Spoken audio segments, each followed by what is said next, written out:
Article 110(4) of the Constitution. The Senate has now referred the bill back to the National Assembly for reconsideration. Honourable members, with respect to the Division of Revenue Amendment Bill 2024, I direct the clerk to circulate the Senate amendments to the bill to all members. Thereafter, the amendments will stand referred to the Budget and Appropriations Committee. I urge the committee to expedite consideration of the Senate's amendments and report back to the House on Tuesday, 15th October 2024. Conscious of the House is scheduled to proceed on a short recess next week, I direct that the matter be prioritized for consideration on the same day. As and to remind members that at conclusion of the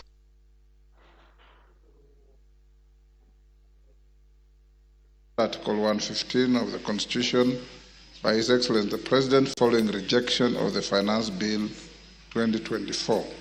This will facilitate disbursement of the requisite funds to account governments and avoid further stalling of operations of the devolved units. The House is accordingly guided. I thank you. Next. Order number 8, special motion, proposed removal by impeachment of His Excellency Rigathi Gachagua, EGH, Deputy President of the Republic of Kenya.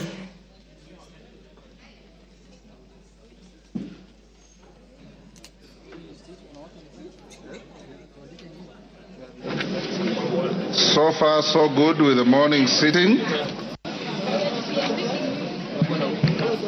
As I directed in the morning, honorable members,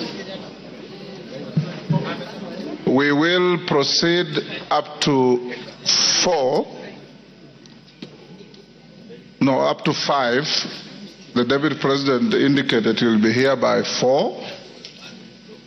At 5, we'll call him and allocate him up to 2 hours maximum.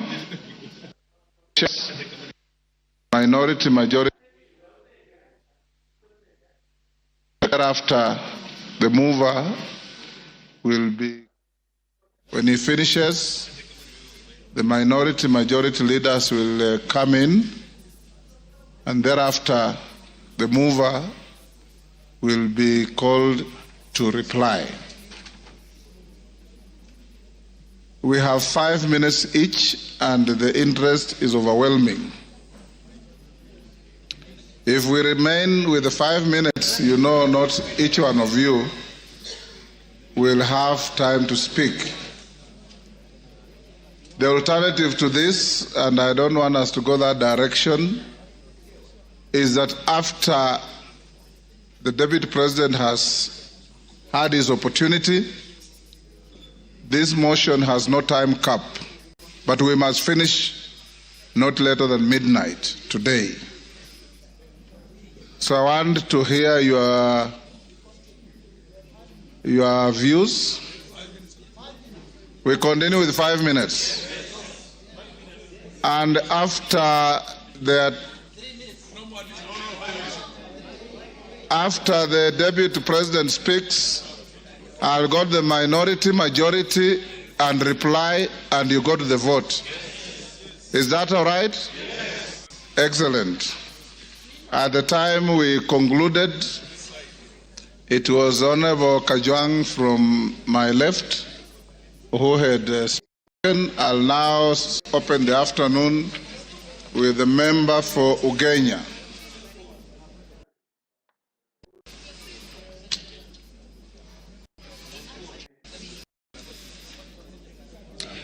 Thank you so much, Mr. Speaker. Mr. Speaker, the Article 132 of the Constitution of Kenya provides that the President will every year give a report to this House on the steps taken to implement Article 10. Mr. Speaker, Article 10 is the soul of the nation.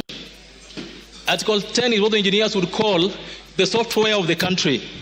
It is what the doctor would call the heartbeat of this country. Oh dear. Mr. Speaker, through Article 10, this country gave to itself how they want to be governed. Mr. Speaker, Article 10 of the Constitution provides for us the map to where we want to go. Mr. Speaker, in the last 1.5 years, we've listened to and been treated to, Mr. Speaker, the Deputy President piercing with a sharp knife through the very heart of the nation, Mr. Speaker.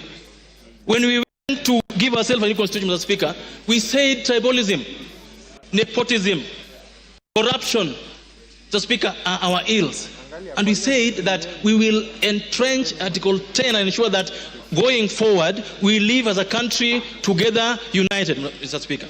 Mr. Speaker, for the last 2 years, the Honorable Gachagua has not only put a knife onto the back of our values and shared principles, but he's kept turning that knife, Mr. Speaker, to the level where if we allow him to continue being Deputy President, Mr. Speaker, we are going to risk the loss of the heart of this country, Mr. Speaker. Mr. Speaker, the move of this motion, Honorable Mutuse, read what appears in Article 10, Mr. Speaker. Mr. Speaker, there is nothing to say about a person who believes that this country should only belong to one region, Mr. Speaker. It has to be clear today that we are not impeaching Mount Kenya. We are not impeaching the Kikuyu. We are impeaching an individual who has refused to follow the law every single day of his life. Mr. Speaker, Honorable Gachagua is the Deputy President of the Republic of Kenya, not the Deputy President of Mount Kenya, Mr. Speaker. He is the Deputy President of Kenya Kwanza, not Murima Kwanza, Mr. Speaker. It has to be said today that if you are to build together, if we are to run a country that has shared values, shared principles, and shared prosperity, Mr. Speaker, all of us must believe that our leaders will live within the four corners of the law. Mr. Speaker, it is true, and it's been said by Kenyans, that we are all tribal. Of course, we all come from tribes. We also have our own tribal sentiments, Mr. Speaker. We all have our feelings about what should happen to our tribes, Mr. Speaker. Mr. Speaker, it's even been said that Kufa Dereva, Kufa Makanga. It's also been said that all of us sitting here today have some tribal things in our closet, Mr. Speaker.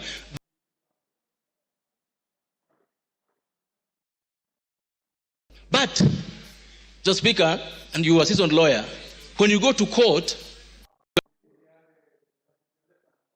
you are charged. And the others you are charged, you are not in court. They say, Rigiji, Gachagua, and others not in court. The case here today is that of Rigiji, not others not here today. The case we're dealing with today is the case of Makanga, not Dereva, not passengers. So, Mr. Speaker, we have to deal with a person who believes that his job is to represent Mount Kenya. So, Speaker, on this side sits members of parliament elected by Mount Kenya people. On this side sits members of parliament from Nyeri, from Kirinyaga, from Muranga, from everywhere. Those counties also have governors. Nobody appointed Rigiji to be the benefactor. No one appointed Rigiji to be the custodian of Mount Kenya. No one. Because our constitution provides for leaders from that place to represent them.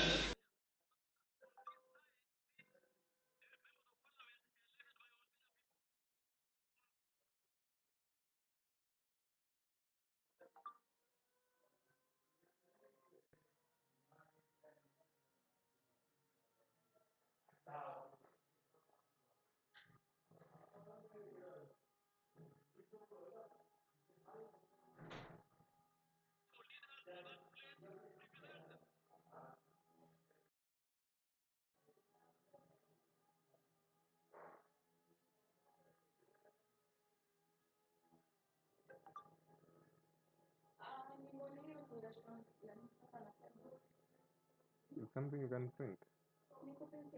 Does it need to be printed? No. Ndio, sina link tutaingia tu kwa. Sawa.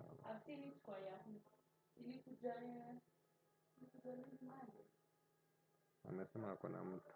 Monday ni jana tu. Ako na mtu huko, so you can try.